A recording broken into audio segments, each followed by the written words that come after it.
Hey, this is Derek Murphy of creativity.com. A lot of people are playing with Openai GPT-3 or the ChatGPT-3 that just came out at the end of December. Well, early December, I guess. So I wanted to specifically write a few prompts for fiction. So I'm already building a little tool that will take my prompt generator and write out the story with GPT-3. But because the prompt is write a story about, it tends to write like a satisfying short story that concludes. And to get the software to work, you really have to prompt it with specifics about the genre or the writing style. And I know there's a discussion to be had about the moral value or the end of humanity and all of that, but the truth is it really works quite well for fiction writers, and I think it's probably going to help a lot of people to improve their writing quickly. So this is ChatGPT-3, where I just said, write a strong hook and opening paragraph for a thrilling dark urban fantasy novel with angels and demons. So pretty specific. I could describe exactly the scene that I want with characters and what happens and stuff, or I could ask for ideas for what could happen for like a plot twist.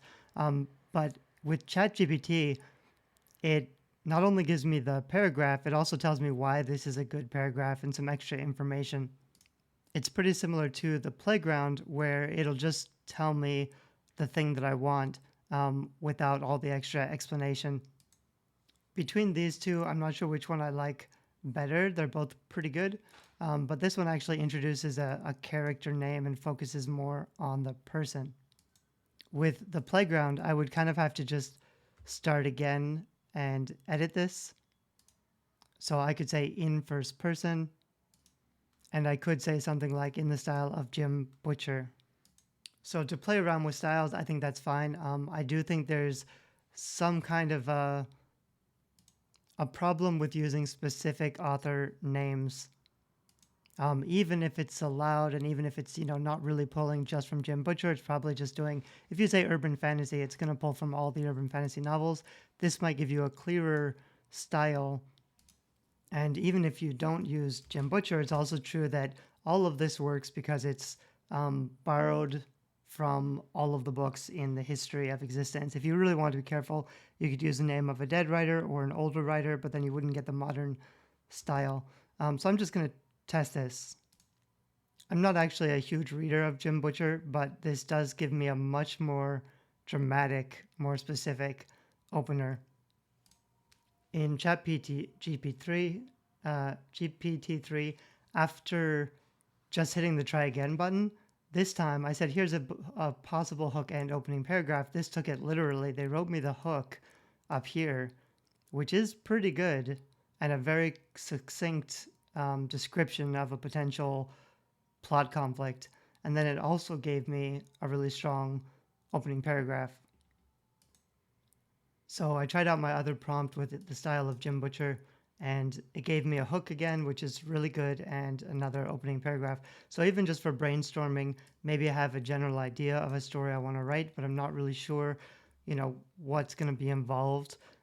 This gives you a really strong starting point. Now you have all these ideas about what type of story this could be, and you could really do that for anybody in the style of anything. This is actually very new, so a lot of the people who have opinions about AI for writing say stuff like, well, I tried it before, but it wasn't very good. They haven't tried this yet, and this is a lot smarter than anything else ever has been. A lot of people are saying, there's a huge controversy about AI art replacing artists, and people are saying, well, what happens when they come for you, the writers?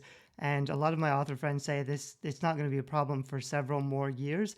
But the thing is, Midjourney came out in the summer of 2022, and it's gone through 4 versions, each one about 100%ing itself. It's getting better much faster. ChatGPT-3 hit 1 million users in the first 6 days. So not only are a lot of people going to be using it, but it's going to be improving itself and getting smarter very, very quickly. I think we're about 3 months out from writing a full book in AI. And it's true that right now, I don't think I could say write a full 24 chapter novel. There's a character limit of 4,000 tokens in Playground, but even so, I just don't think it'd be capable of improving the entire thing. So when I tried this prompt, it wrote me a chapter 1, but it's really like a prologue. It's like a very short, hooky prologue that's actually quite good. I would use this in a book right now. And like I said, Open Playground is limited by character. ChatGPT 3 is not limited, and you can actually, I believe, you've got a thread. So it'll just keep creating content and it'll remember everything that came before, and unless you reset the thread and start over. So I think you could specify, like, write a chapter 1, write a chapter 2. Each chapter you would tell it what you want it to write, but it would keep track of the character names and the plot conflict. It would know from all of the stuff that came before in the thread to continue the story without starting over, which we've never seen before. So when I tried this one in ChatGPT 3, it tells me, I'm sorry, I can't do this. I can't create physical objects. So this time I said, write a 10-page first chapter with a strong hook and opening paragraph. And this first part, the hook in the opening paragraph, it's pretty much what it had already said before. But this is still going. It's still writing that first 10 pages, which is pretty insane. So all of this, the character, the conversation, the dialogue, all of this is auto-generating. It is actually writing 10 pages of content. Whoops, I spoke too soon. It looks like it stopped right there, so it didn't actually finish. It started pretty well. I tried just prompting continue this story because, like I said, I think it does learn from the previous. So it probably has a limit per answer, but I'll bet if I just said continue this story, or if I was really doing this seriously, I would read the sample and then I would say something that I think would be a good idea for the next part. It also does this part. So it tends to, like, it has really strong openers with a lot of conflict, but it tends to wrap things up because it wants to conclude. And I think actually story is the problem. When I say story, then it thinks short story and it wants to wrap things up. So this is like a conclusion to the story, which is way too earlier because I want like a full book. So maybe I need something like continue writing a new chapter, but add more conflict, scene descriptions, open loops, plot threads. There was another way to say this that somebody else showed me that I think was better, but I forget what it is right now. So here we got a new scene that has some interesting parts. This is kind of like a scene summary, but it still does the same thing where it tries to kind of conclude and wrap things up and give kind of a hint about the future, but it doesn't really work for an actual novel. However, I do think, the way that Midjourney got so much better very quickly, I think this will get so much better very quickly. I think if you know how to write novels and if you are using some kind of a chapter outline, like I have a free 24 chapter plot outline, if you figure out what you want to happen in each chapter, and if you're very specific with the steps. So just for fun, this time I said with a romance between Azazel, which is a character that they introduced, also kittens, and a fun kite flying session. Just as an example of, if you tell them what kind of scene to write, they'll probably write the scene instead of like a story that has a conclusion. Or you could probably say something like, don't conclude this story, or leave it open-ended, don't resolve the conflict. I think when we get better at prompts, it'll be capable of doing a lot of things. I hope to play around with this over the next few months. I do have a lot of novels that I have tried hiring ghostwriters. I've tried editing. I've written about 25 books. I'm getting better at writing books, but I'm a very slow first drafter. I'm much better at the editing. So if I could put out a lot of content like this and then mesh it all together and add to it and build it up, I think this will be really useful for my writing process, even if it's just for idea generation. But I also would bet that within 3 to 6 months, if you had an entire plot outline already, which was actually the last test I wanted to do. So instead of a full chapter outline, which you can't do, you can't write a full novel.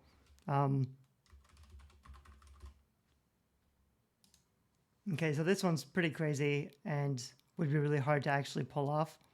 But the point was, I think it could brainstorm a 24 chapter novel outline pretty well. So here it's going to try to do it. I think it got stuck already. So this actually worked. This is 24 chapter outline. I didn't use my personal 24 chapter plot outlines, so I'm not sure where, like how it's structuring this. It's probably not structured as well as like one of mine, but I'll bet there's a way to mix that together. However, using the prompts, the, urban fantasy, angels, demons, werewolves, Greek mythology, all kinds of things, it wrote me a sample 24 chapter plot outline. Now I think I could probably use these prompts to write each chapter and have a rough draft in an hour or so. That'll be another video where I'll probably try this out. I have tons of story ideas and covers even that are halfway plotted or halfway written. I'm hoping that maybe this will let me finish things faster. So on ChatGPT 3, it got stuck at chapter 10. So I just said continue with chapter 11, and now it's starting to develop. I like how it says relationship is becoming more strained. So it's taking into account some of that romantic suspense that I had in the prompt. And some of these are, decent creative ideas. Continue with chapter 17. There must be like a limit on how many words per session. So this is the advantage of ChatGPT 3 versus OpenAI. This one actually just did the whole thing, but there is a limit for number of words, whereas ChatGPT 3 is basically unlimited and it keeps track of what came before, which is kind of amazing, but you kind of have to prompt it to keep going. So since we're getting near the end, I said to write a strong battle scene and satisfying conclusion. It doesn't really write the scene because it's still writing my chapter outline based on my initial prompt. But now that I sort of have an idea of a chapter outline, I could probably do this 3 or 4 times and get a whole bunch of creative ideas for a plot. And then I could just mesh them all together until I have a really strong 24 chapter plot outline. And then I'd go back and write each chapter one by one, or each scene one by one would probably work better. And I could do that in Playground. I could probably write each chapter, but because ChatGPT 3 remembers everything from the thread, I think you could write an entire book where it keeps track of what happened previously and has some internal continuity.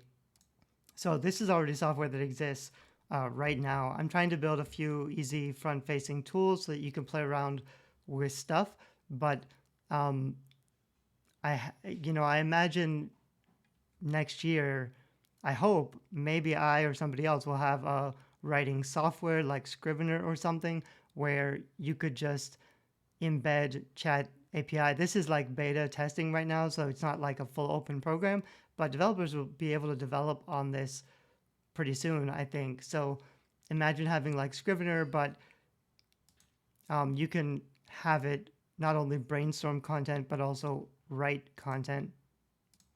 The other really big thing that I think is super useful is that when authors are writing books, they often spend a lot of time on Google, Googling stuff like what's the tallest building in whatever, how long can you live underground without food, basic like questions that you need to know the answers to. Google's not very good because there's so many ads and so many mixed results. You have to spend a lot of time searching. This is, people are saying, almost a replacement for Google, because when you search and ask questions, it'll just give you a straight answer and a pretty good answer without having to search through results. So if you had a writing software that also had like a Clippy, where you could ask questions if you get stuck, and it would just give you the answer right away that you could add straight into your manuscript. There's a lot of promise for this. It's still early days, and this is kind of, dystopian and scary for the future of mankind. But in the meantime, I think it's a pretty interesting tool. I'm excited to see what develops. And I will probably be making some more videos around AI writing in the near future, and probably even trying to finish a whole book or a whole book series that is publishable. The other thing that it can do is edit and rephrase your content. So that's sort of a different tool. But for example, I've been recommending Quillbot recently because you can upload a document or your text, and then you can choose a style. These are pretty limited, so I would want a tool that says like write it in urban fantasy style or write it, with a certain fiction genre style rather than just this, which is not really built for fiction. But you can type in your entire thing and you can paraphrase it or rewrite it to make the content stronger. But very, very soon, it will be able to do that for editing and grammar as well. So if you just want a proofreading tool, right now there's basically ProWriting8 or Grammarly, and they will mark things, but they won't just go through and fix everything. So if you had a tool that would just go through and automatically fix all the spelling and grammar issues, and maybe also do a little bit of line editing and tightening up the writing and making it smoother, more exciting, or whatever. A powerful tool like that is on the horizon probably in another month or two. So as sort of we've been using the same tools for like 5 or 10 years. Scrivener's 10 years old. Grammarly's probably about 10 years old. I think I'm roughly right. So it's about time we had some updated tools that make it a lot easier to edit and revise and fine tune a novel, but also to brainstorm and help you with the drafting phase. So that's kind of where we are at with the technology. It's pretty amazing right now. I think it'll be very exciting, and within 6 months, I'll bet I can write a good, at least rough draft, like a 100,000 word rough draft in a day that I can edit, and possibly even a complete book that holds its own. Like maybe I wouldn't put my name on it, but it would, have internal consistency. It would be an enjoyable reading experience. It would basically make sense. I think we're about 6 months out from that. So I'll let you know if I'm right when I try it out. Thanks. Bye bye.